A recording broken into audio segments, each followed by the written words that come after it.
Am I live right now?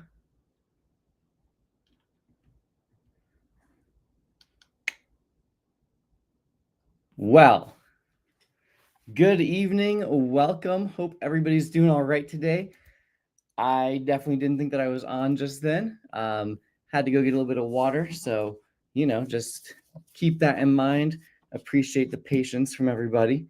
Hope you're all doing well today. Welcome. It is AP Gov test season. I mean, we are 6 days away from that exam.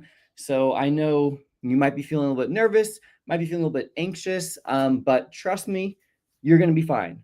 The fact that you are here on a Wednesday night, not even like the night before the exam, like you guys are going to be amazing. So don't even worry about it. But I am here to help in any way that I can. Try to, make everybody feel confident and help you to be absolutely ready to perform your best on this exam, so you can be confident on exam day and do a great job. So, hello to Mrs. Major. We'll start there. So basically the idea is that we're going to go through Unit 1. I will go through, the most important things, the key vocab. Hopefully that will work. The nice thing, it's a nice little small group that we have right now. So feel free to jump in with questions. I will check the chat from time to time, try to answer as many real questions as I can. I'm thinking we're going to do this whole thing in about 45 minutes or so. So we'll see how that goes. And yeah, let's go ahead and jump right in. So we're going to start at the very beginning. I mean, what better place to start, right? So principles of government. So you have kind of the big five, and I only 1, 2, 3, 4. Hey, I got 5 up there. All right, so they're all there. So we're looking at things like natural rights, popular sovereignty, and social contract. I like to talk about all of these in context of the Declaration of Independence, typically. So when we're thinking about natural rights, we're talking about things that basically all humans have. So if you are a human, you have natural rights.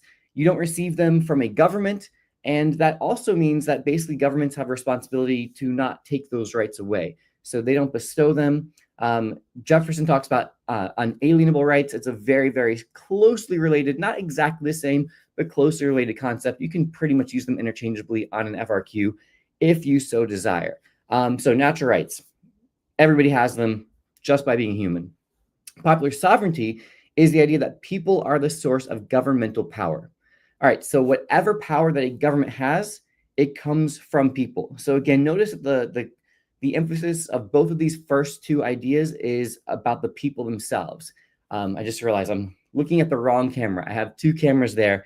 So sorry about that. There we go. That's the right camera I should be looking at. Confused myself with that just a little bit, but that's okay, I hope. All right, so popular sovereignty, people are the source of governmental power. So if a government has certain powers, it's only because the people formed it and allowed it to be there. We also talk about the consent of the governed. That's, again, the same basic idea here that we're talking about. Now, social contract kind of takes both of these ideas and it puts them together and it says, okay, the government exists for a specific purpose, and that purpose is to protect the rights of the people. So we have natural rights, people create governments, and the reason people create governments is so that we can have our rights protected. Now, there is a second part to that social contract, which is not just that it's the power or the purpose of government to protect people's rights, but it's also that then in order for us to have that government, the people agree to give away some small amount of their freedom in exchange for that protection. So the idea is that we could all be even more free if we had no government, if we had anarchy. We would have as much freedom as we wanted, but we would be in grave danger all the time, right? And so social contract is we give away some of that freedom in exchange for that protection of our rights.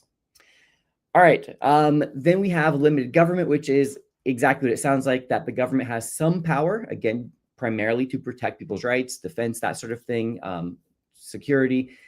But the power of government is limited. It is not absolute. So there are definite limits on what a government can or cannot do. And then republicanism is very simply the idea that we have a representative form of government. So that is the United States form of government is a republic or a representative democracy. Now we get into three different models of democracy. So Unit 1 and the AP exam in general talks a lot more about democracy than it does about republicanism for whatever reason, because we are a republic, not a democracy. But with this idea of democracy, it's kind of gets into three different versions of how people think that it should be. Like, what's the ideal way for decisions to be made democratically? The first is participatory. Remember, or actually, let me just kind of say this at the start. None of these is like the correct one. So we have elements of all three, participatory, and then we're going to do pluralist and elite democracy just momentarily. None of them are like the right answer.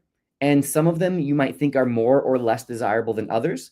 But we do have elements of all three within the system. All right. So a lot of times you're going to be you're going to be given questions with examples, and it'll be like, this exemplifies, and you have to decide whether it's pluralist, participatory, or elite. Or maybe you would make an argument in an essay about which one is more desirable, which one leads to better outcomes, which one we actually see reflected in American policy, those sorts of things. So participatory, it's all about the individual actively engaging or participating in politics. So marching, protesting, signing petitions. If we have examples of direct democracy, like at the state and local level, that would be participatory. Going to a town hall meeting, contacting members of Congress, like all of these things where people are actively doing something, taking action. That's what we're thinking of with participatory. With pluralists, we're looking at group-based decision-making. So we're primarily thinking of political parties and interest groups. So the idea is that people come together with people who have similar ideas as them. So people form the Democratic Party, the Republican Party, and they say, okay, we roughly believe similar things. And so we together are going to vote a certain way. We're going to promote certain policies, that kind of thing. Or this group says that we believe in pro-choice policies, or this group says in pro-life policies, or gun rights, or gun control, or whatever the issue is. And you have people that have similar preferences on those policies come together as a group, and they kind of fight it out with other groups who have different opinions to them. So then the last one is going to be elite democracy, as I just scroll down just a little bit there. Now, this one is going to be the least amount of participation for individuals. So the idea is that maybe you don't trust people, you don't think they're smart enough, they're not knowledgeable enough, you don't think that they'll make good decisions. So you might be arguing for elite democracy in those cases. So this is the idea that people can have some influence. So it's not no democracy, but it's a limited, filtered, little bit of democracy. We don't want to give them too much power, because remember, democracy, we're talking about rule by the people. So we're thinking of, again, the fact that we have a republic and not a democracy. So people can vote for representatives, and then those representatives actually make the policy, right? Or the Electoral College, where the United States, the citizens of this country did not vote for Donald Trump or Joe Biden in 2024, or sorry, Kamala Harris. I was going back to 2020. They didn't vote for either Harris or Trump, or Biden or Trump, or Clinton or Trump in the last few elections, right? They voted for who was going to be serving in the Electoral College from their state. And then those people would then actually elect Trump or Biden or whomever. So again, people have some say. The way that the Electoral College decides how to vote is based on the vote of the people in their state. So people's votes matter, but they are not directly electing the president. So there's, a couple of things to keep in mind. Somebody sees me in their nightmares. That is a wonderful thought. I'm enjoying that quite a bit. So thank you. Keep the comments coming. All right. So then the next thing is we have our Articles of Confederation, another required document. So Unit 1 is full of required documents. So we have our Declaration. We will touch on the Constitution in a little bit, in just probably the next slide, in fact. We also have the Articles of Confederation. So this set up the framework for the original version of the United States, back when it was a lowercase u, when it was more, a confederacy, 13 different states that were each sovereign, but they'd come together for foreign policy, for fighting wars, making treaties, those kinds of major things like that. But otherwise, the Articles created a very weak federal government, again, totally on purpose. They didn't want a strong national government. They wanted local control over policies. And we see this a lot in Brutus #1. We'll get to that. But you can have that argument where it does, there is a reasonable argument for why this would be the case. So this wasn't a mistake. I have a couple examples here of things that states couldn't do. That the federal government couldn't do. It couldn't tax, and it couldn't regulate interstate commerce. And so these both are sources of weakness. There was only one branch, a legislative, so it couldn't enforce its laws. So without the ability to enforce laws, without the court system, without the ability to tax, it was reliant on the states. And just too often, especially once the war is over, the states weren't so interested in, doing what the federal government wanted them to do. And so you have, that weakness shows, especially when you get to things like Shays' Rebellion, which, again, you had this slow response to a very small rebellion that wasn't, it shouldn't have been too difficult to put down, but it took time. It was a, sluggish response. And that encouraged more people, not everybody, by no means unanimous, but encouraged more people to say, all right, maybe we should look at, strengthening this federal government a little bit. And so you get to the Constitutional Convention. The big thing for us, because this isn't a history class, and so I do have that temptation to sit here and to start doing history because I like history, go figure. I won't do that though. For AP Gov, it's all about compromise. So you have 4 compromises that took place specifically at the convention, and then there's kind of a bonus 5th one, and I'll touch on that on the end. It's not on the screen, but I do want to make sure that I don't want to confuse anybody with that because it can lead to confusion. So Great Compromise is also known as the Connecticut Compromise. And here we're talking about congressional representation. All right. So essentially what I'm talking about is how should we determine the legislative branch? So should it be based on population? Should it be based on each state? So the small states, the states' rights folks, they said every state should be equal, right? It doesn't matter whether you're a big state or a small state. The bigger states were like, no, it matters. It's population. The people are being represented, not the states. And the solution was we'll have one of each. So the Senate represents states, and so every state is equal in the Senate, 2 senators per state. And originally it was state legislatures who chose the people that they would send to the Senate. And their job was specifically to represent the interests of their home state. And again, all the states would be equal there. The House says, all right, the House is going to represent the people. And so that will be done by population. So divided up by population. So the bigger states have the advantage in the House. They're equal in the Senate, but that kind of gives the advantage towards the small states. So again, that's your great compromise. The Electoral College, the main thing here is just that, again, some people said the people should directly elect the president. Others said no, Congress should do it. And instead, they create this new thing called the Electoral College, which is a temporary body that is chosen by the state. And now every state allows essentially the citizens to choose who will be the Electoral College. And they have just one job. Their job is they come together, they elect the president, and then that's it for the Electoral College. So you have, again, kind of an in-between solution. The 3/5 compromise, very infamous compromise. So this is the one that talks about that for every 5 enslaved persons, that they would count as 3 people for the purpose of representation. Now, again, it's easy to get this kind of mixed up. The North said that enslaved persons should not count for representation. The South said they should count fully. So remember, the South is doing this to get a political advantage. They were not interested in the rights of the people who were enslaved. They wanted as many representatives as they could. In fact, they wanted that so that they could perpetuate slavery longer and longer and longer, right?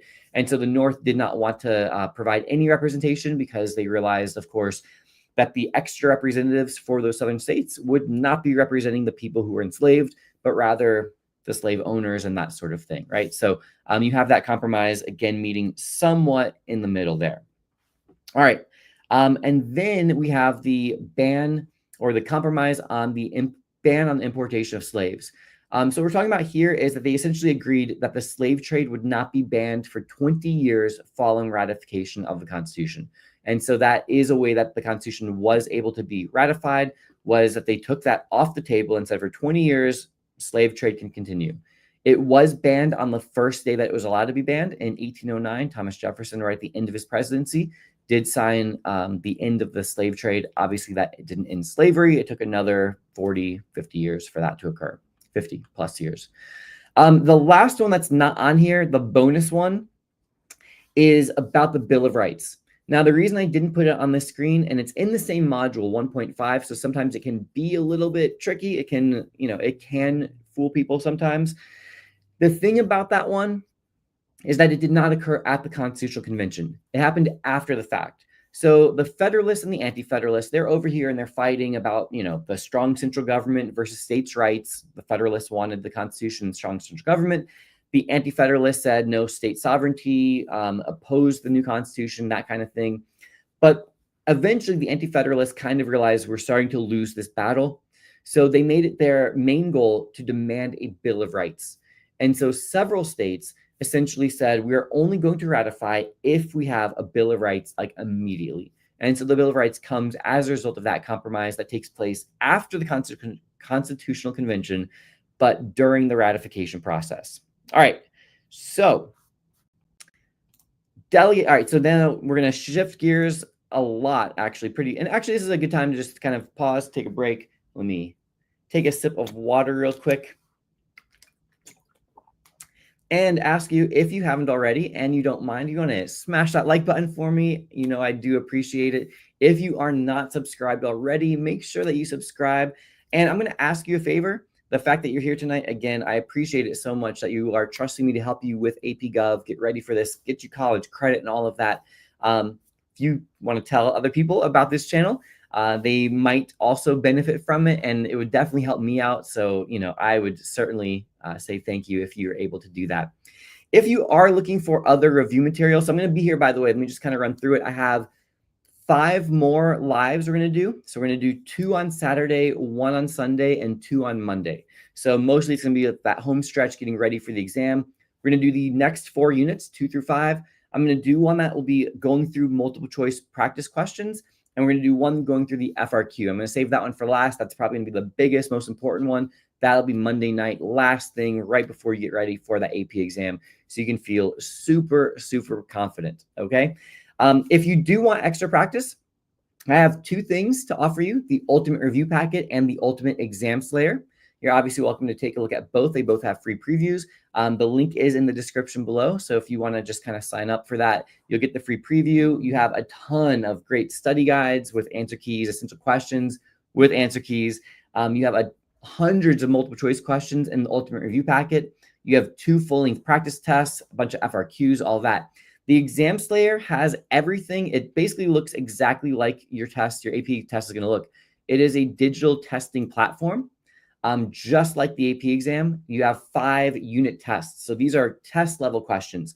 The Ultimate Review Packet has a lot of kind of practice questions like, hey, do you know the vocab? And it does have the 2 practice tests. The Exam Slayer is 7 tests, 1 for each unit, and then 2 full-length practice exams.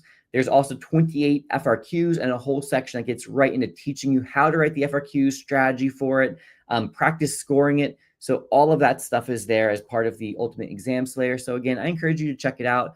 There is a limited time bundle offer available. And if you don't want any of that, that's cool too. Stay with me right here. I have a ton of stuff on the channel for free, and I will help you out as much as I possibly can. But if you are interested, I do promise that those things would help. And thank you so much if you do want to check those out. So now the next section we're getting into is going to be about the powers of government. And so the first thing is just running through names of different powers. So we have delegated powers. These are powers that are given to the federal government. So remember, states existed before the federal. So now they create the Constitution and they say, all right, we're going to give you some powers like the power to tax, right? Well, that's actually another one that we're going to do in a moment. But the power to coin money, for example, they delegate, say, you guys do it, we won't do it anymore. The power to make treaties, the power to declare war, those are delegated powers. But then the states kept or reserved some powers for themselves. And so these are, like it says, held or kept by the states. So we're thinking of basically everything that's not specifically mentioned in the Constitution is reserved to the states. And there is an amendment that I have a little banner for. We'll look at that one in a few minutes, so I don't want to kind of step all over that one. But in the chat, if there's anybody, if you know what amendment is the basis for reserve powers, go ahead, put that in the chat, and let's see how many of you are feeling good on that amendment about reserved powers. All right. Then our third type of power here, we have concurrent powers. This is the one I mentioned when I said taxes, right? So we're thinking about things that both the state and the federal government can do. Look at that, man. Everybody knows that is the 10th Amendment. Love, love, love to see it. Amazing. Great job. You guys have some good teachers. I am sure of that. So concurrent powers, everybody can tax you. Everybody can borrow money. So those are a couple of your classic concurrent powers.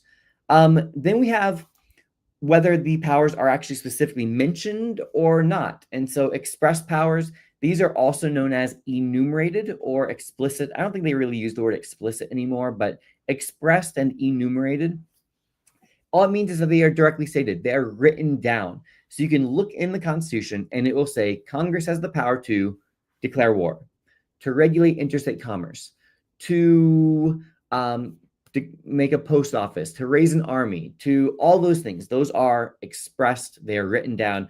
We can't really argue about them too much because it says they can do that. On the other hand, the ones that we can argue a lot about, and trust me, people argue about these a lot, those are implied powers. The reason they can argue about them is because they are not written down. Congress claims to have powers that are not in the Constitution. How could that possibly be? Again, you want to put it in the chat. What clause? So where in the Constitution does Congress get the bold idea that they can do things besides what the Constitution says? So if you know the answer to that, go ahead and put that in the chat right now. And we'll have that answer in just a moment. So again, we'll come back to it. I have it coming up in a moment. So, all right. Next is, and actually I should have a term before this. I don't have anything written, so I will just do it verbally. Federalism. All right, so federalism is a huge, huge concept in AP Gov. It's one of your probably two biggest ideas in Unit 1. It's pretty much a sure thing to be on the AP exam. It's not the federal government. It is misleading. That's called federalism, and we have the federal or national government, right? Federalism is the division of powers between that national or federal government and states and local government. It's, again, not just the federal, it's that division or sharing of powers between national, state, and local government. So that's what federalism is. The US has a federal system. So that means that it has shared sovereignty.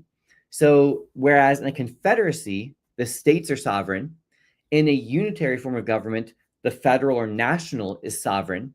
Sovereign meaning has the right to rule. It's like they're the ultimate authority, okay? In a federal system, we have we have shared sovereignty, where on some issues, the federal government is in charge and they have sovereignty. On other issues, though, it's the states. And so that does create some unique tension. Now, there are different ideas of how exactly that federalism, that division between states and the national should be, right? So dual federalism says they should be completely separate. States over here minding their own business, federal over here minding their own business. They should not overlap. If it's about foreign policy, immigration, declaring war, coining money, that is the federal government's job, and the states have nothing to do with it. If it's a reserve power, which we hadn't really named these, but we're thinking about things like education, healthcare, licensing, marriages, police power, these are all state powers, reserve powers. Then they should be 100% the states, and the federal shouldn't do anything about that. So there's no role for the federal government in education, or there's no role for the federal government in marriage or in healthcare. That would be the dual federalism perspective. Now, the US was essentially dual federalist until like the 1930s, I would say, until the New Deal, the Great Depression. That's when you really see a shift away from that separation of dual federalism towards what we now call cooperative federalism. All right. Cooperative, I want to caution you because I think a good multiple choice question will try to play on that word cooperative. Because when you think about people being cooperative, you think about them working together, right? And in some ways that's true, but depending on how I write the question or depending on how the AP exam presents the question, they might be able to trick you with that. So it's important to remember that it's not members of the state and the federal government like actually working together. That's not what's happening. The federal government makes a policy and the states implement it. So the federal has the power. They're making the decision. They're often funding a lot of it. And they tell the states, hey, do this thing. And the states do that thing. So it does, like it says, that they're sharing responsibilities. They're sharing the cost. So some of it's paid by the federal, some of it's paid by the states. Some of it might be the federal government having some federal employees overseeing what's happening, checking up on the states. The big thing are those last three words. This absolutely increases federal power because the federal government here, they are getting stronger. They're able to now make policy in areas that they wouldn't be able to otherwise. A great example, it's one that's been controversial over the last couple of months. Maybe you have heard that there is possibility of the Department of Education being gotten rid of and it's been, stripped down and all of that. I'm not here to talk about the pros or cons of that policy, just to say that with cooperative federalism, you have where the federal government says, hey, we're going to make some education policies, and then the states implement and enforce those policies. Sometimes, though, the states say no, and so we're going to talk about that also, because you might have a question, which is, how exactly does the federal get the states to do these things if they're actually state policies? Because we have this really weird thing where states are, in fact, in charge of education. The federal government is not. So then why do we have federal education policies in the first place? And how do they actually get implemented? Well, the answer to the how is it's all about money. That's what it is. The federal government, what they have essentially done since the 1930s, and they've done it more and more, especially over the last few decades, is that they provide money to the states. In exchange, the states do something for that money. So they say, hey, I bet you guys would like some money for hiring new teachers. We know times are tough right now. You guys could use some money. You want to hire 1,000 new teachers. All you have to do is implement this federal standard for education. And if you do that, we'll give you the money and you can hire all the teachers you want. And so it's that kind of thing that's happening. And so it has been, the federal government has largely, in some ways, bought additional power from the states. The states are essentially selling their power to the federal government. They're saying, all right, we'll take the money. We want to hire teachers. And so, yeah, we'll go ahead and do that federal education standard, even though we don't have to. So with grants, remember that they are optional. States can say no. And over the last few years, states actually have said no sometimes. So yes, I'm reading the chat. Come on, I'm just on a roll here. Don't even worry about it. So with categorical grants, the key thing is to know that this is money for a specific purpose, as opposed to block grants, which provide money for a broad, more general purpose. So states are going to prefer the block grant because they get to spend the money on anything within a broad area of spending. So let me give you two concrete examples. If it's money, here's money for education, and the state can do anything they want on education. They can buy textbooks, they can hire teachers, they can build new schools, anything that they want. They can buy new technology. That would be a block grant. States like those because they can do whatever they want within education. Now, be careful. They cannot do anything they want with the money. They can't build new roads with it. They can't build hospitals with it or do other things, give Medicare or something like that. They can't do anything that's not education, but they can do anything within education. Now, a categorical grant is going to be even more specific than saying education. It'll be hiring teachers, or this is for laptops or tablets in the classroom, that sort of thing. All right. So again, categorical will give Congress more power. Block grants will give the states a little bit more discretion. But either way, the states have to do what the federal government wants them to do. Now, sometimes the federal government just straight up tells the states, you have to do this, and it's not optional. So states obviously don't really like that. You have funded or unfunded mandates. Unfunded is like it sounds, you have to do this and you have to pay for it yourself. Funded mandates, you have to do this, but we'll give you the money for it. Classic example of an unfunded mandate is the Americans with Disabilities Act, and it said states have to make all their public buildings wheelchair accessible, and we're not providing you any money to do that.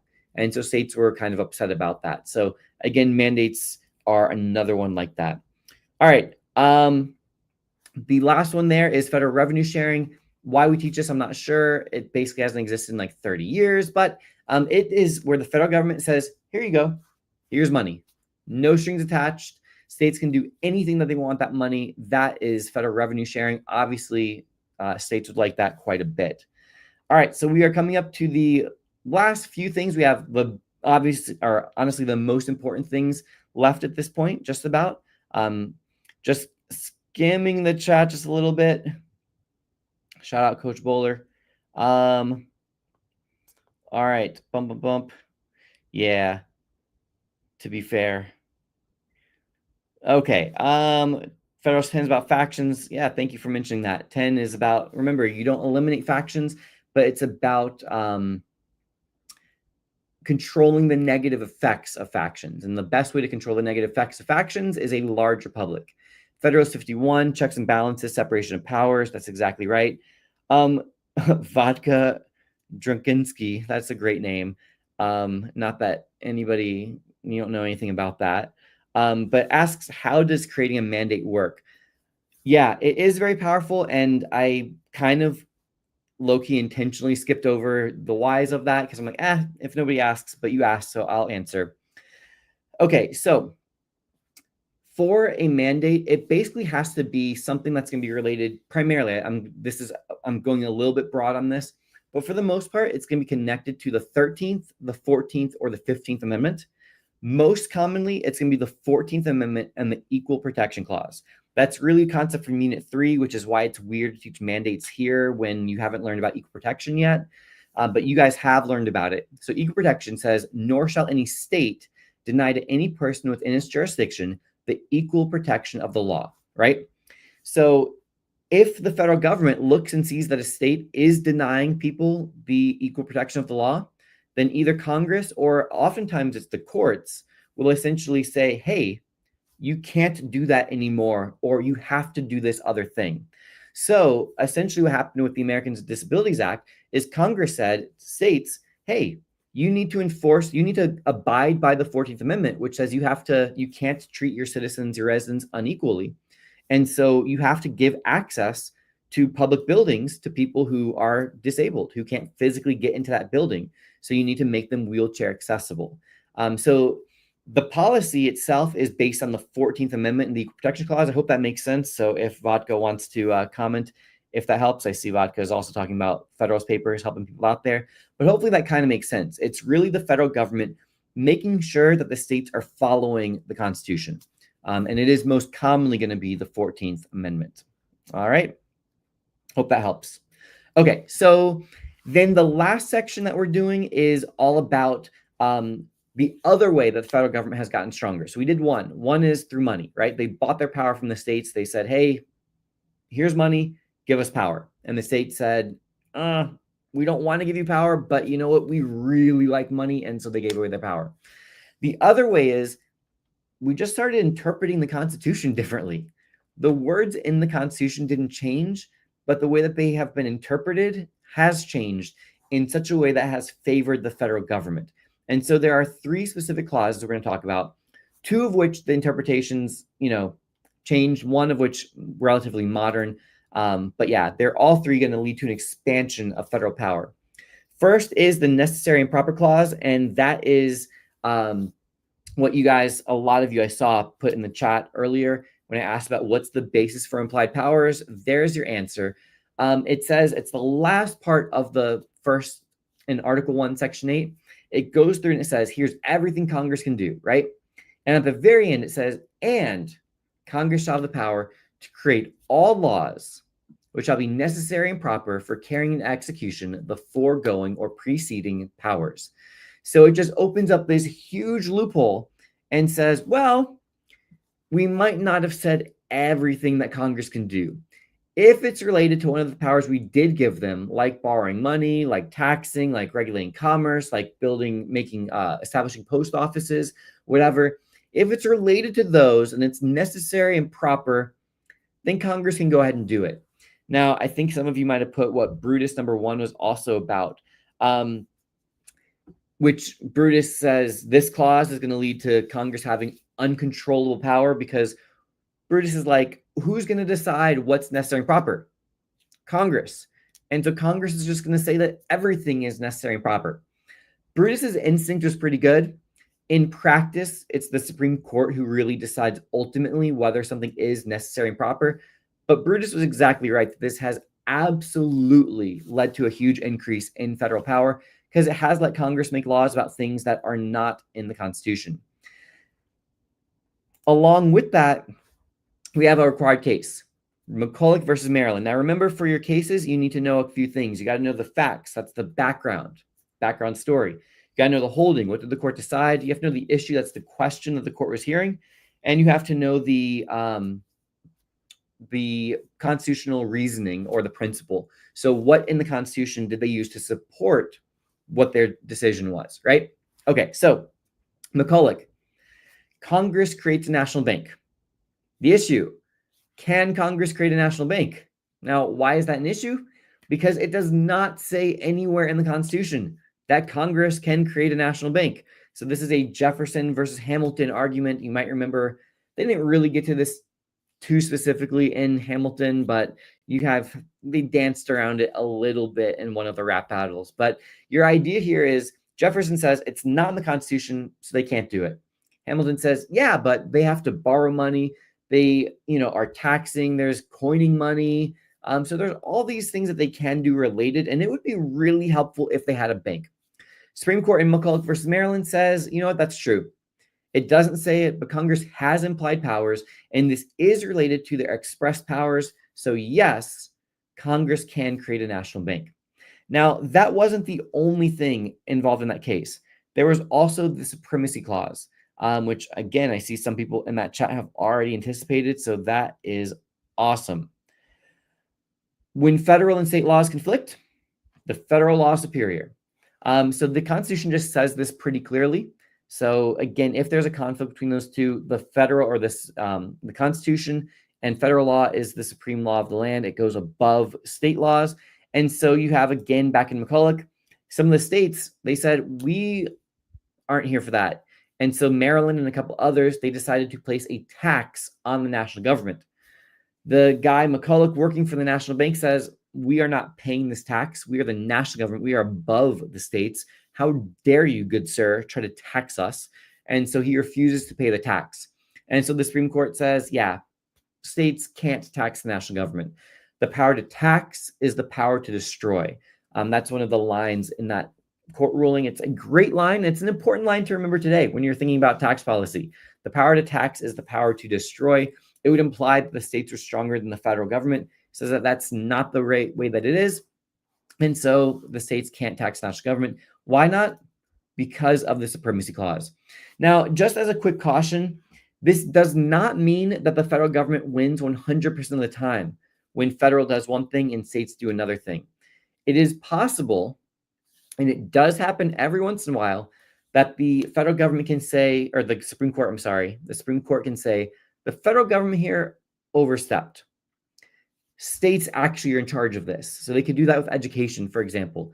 They could say environmental policy. That's actually not the federal government, it's the state government. So it's rare that happens, but it has happened a non-zero amount of times. And so I do want to just point that out.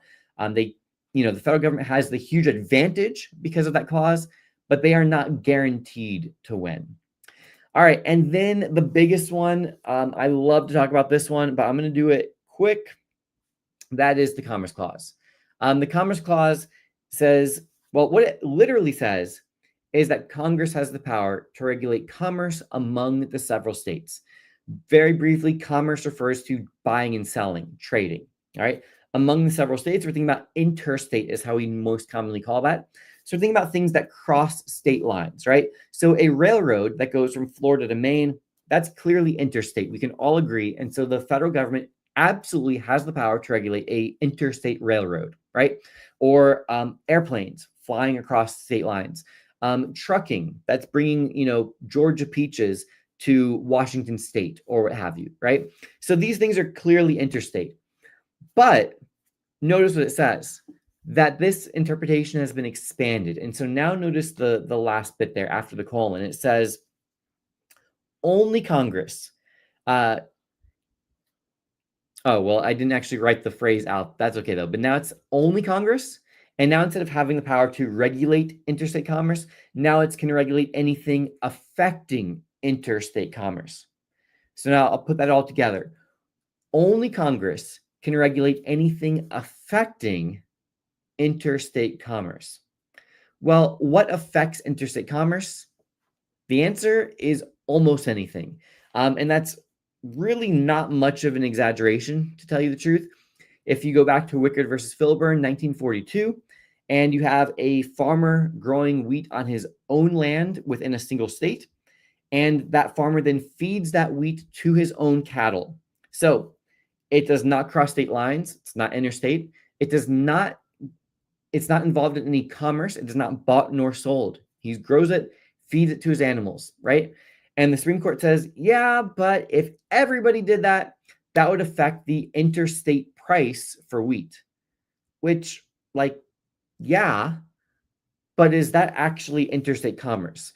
And so this has tremendously expanded Congress's power. So this has been, in real life, this is the most significant of these three clauses. It has been the subject of the most federal lawsuits, is the Commerce Clause.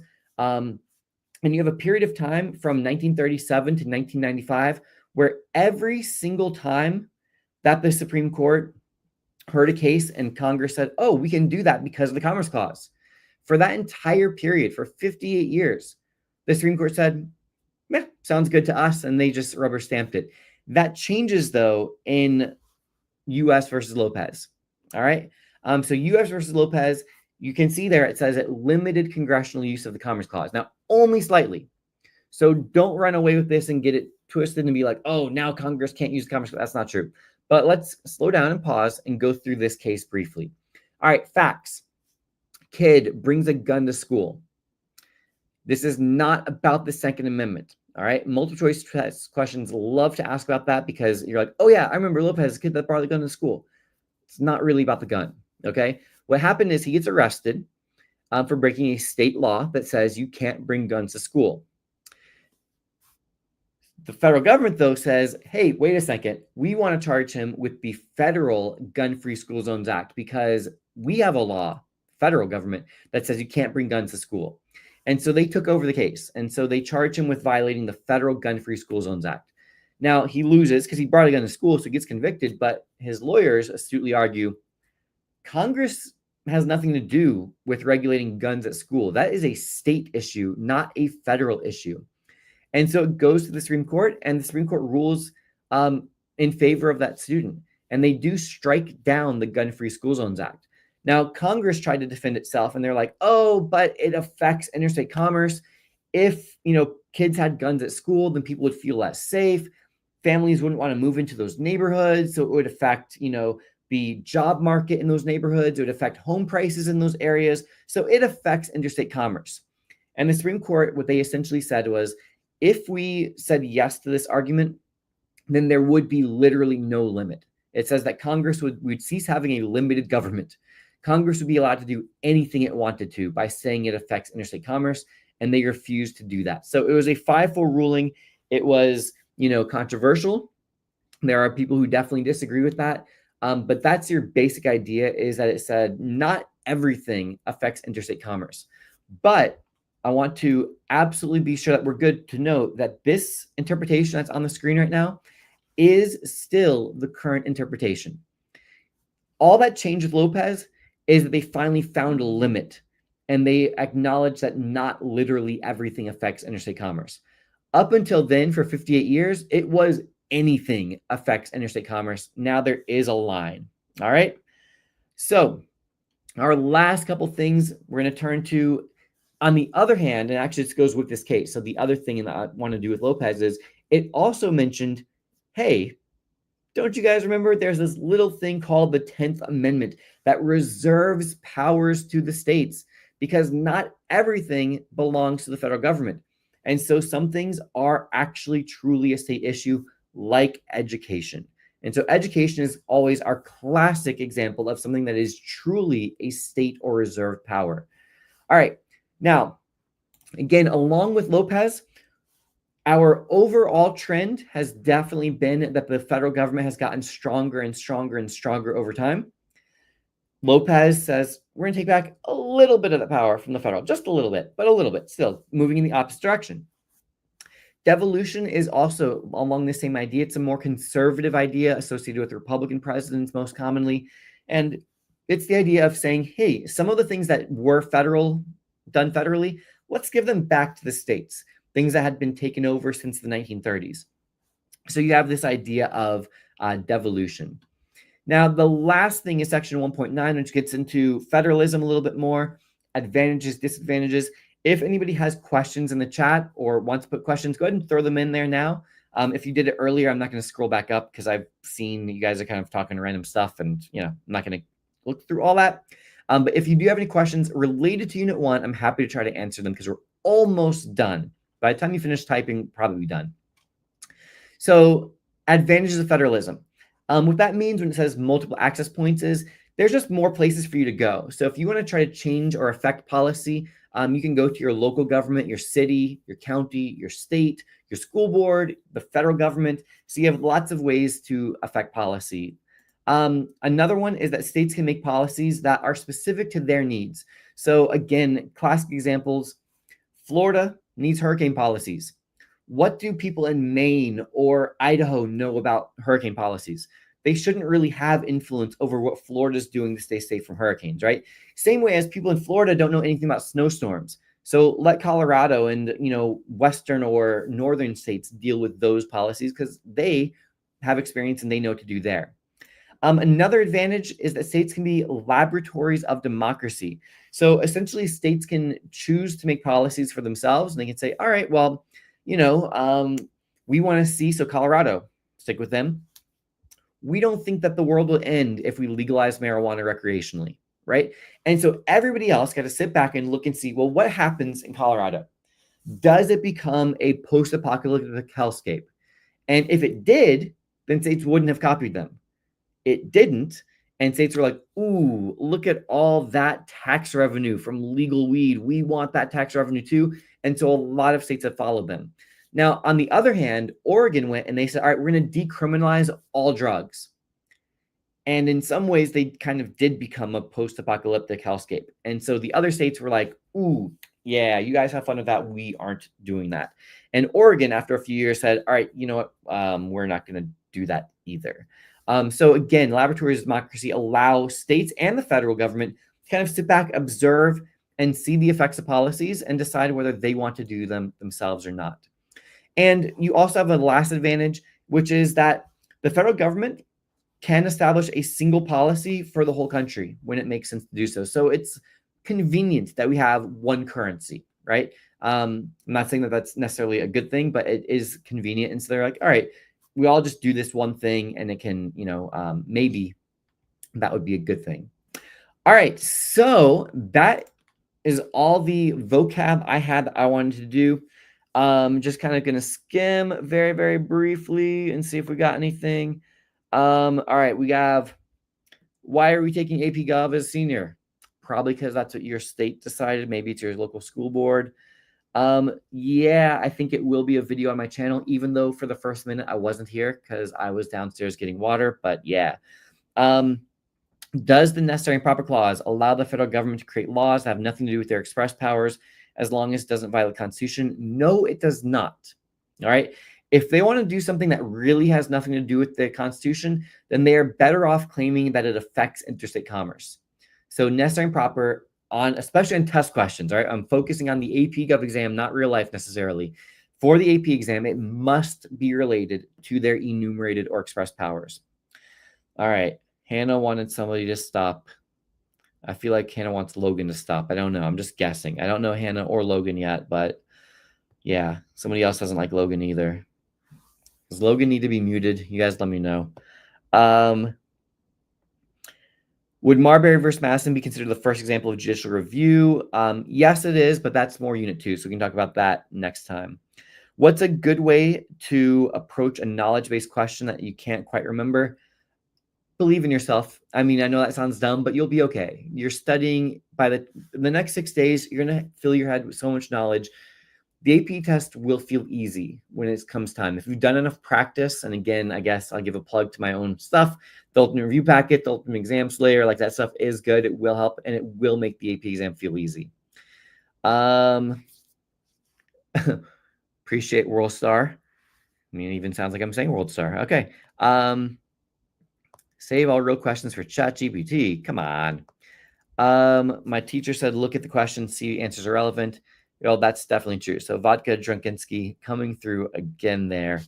Bump. I'm sure you're not the only freshman here. There you go. Pork barrel and log rolling. I will absolutely do that in Unit 2. Can I please shout out Mrs. Jackson? I'm sorry, Miss Jackson. I mean, hey, how's it going? Good to see you. Glad you're sending your students over here. Appreciate it.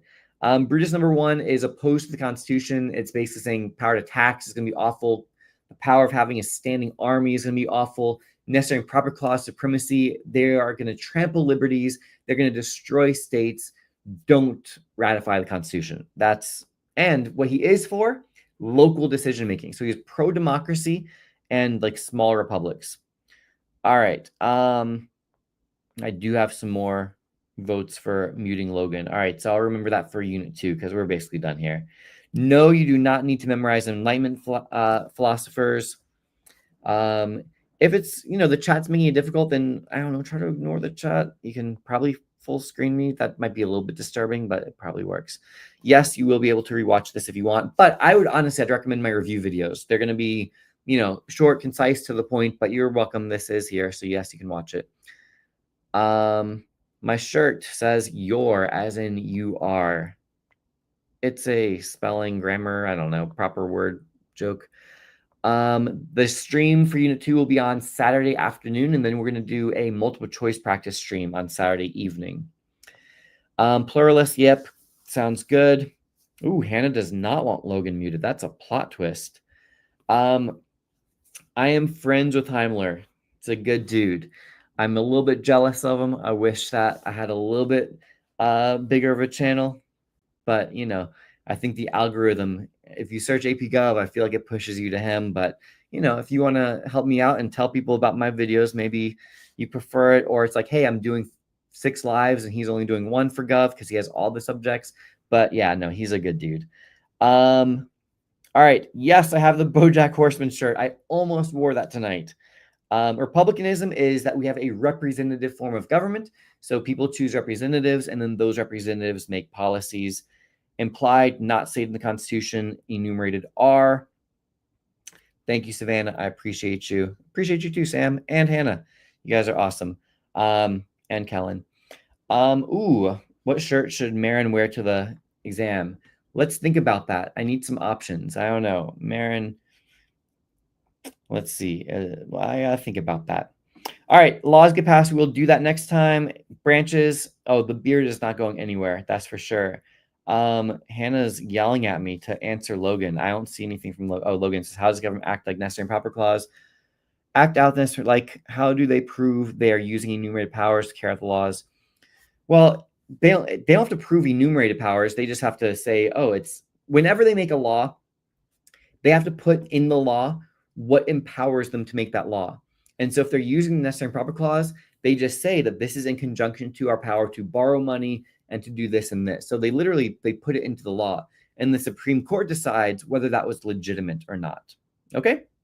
All right. So basically with that, I think we're going to go ahead and wrap things up here tonight. Again, one more time, if you haven't already and you want to hit that like button for me, I do appreciate it. Tell your friends. I would not be mad at all if you guys helped me and my channel blew up a little bit over these next 6 days. Check out the Ultimate Review Pack, the Ultimate Exam Slayer. Again, you can preview them both for free. There's a lot of good stuff you can get in there for free. And then if you want to have all the practice tests and all that stuff, definitely check that out. So thank you guys so much for being here tonight. We will do this again very soon. In fact, Let me do this. The last thing, I know it's on Saturday. Let's just find out what time it is. We're going to do this again. We'll be back here together Saturday at 4 p.m. to do Unit 2. And then at 6 p.m., we will do the MCQ practice. All right. I know it's Saturday, but it's right before the AP exam. So trust me, y'all be here. All right. Of course, I listen to the bands on my shirts. Are you crazy? All right. Until next time, this has been a Money production. Thanks. See you guys.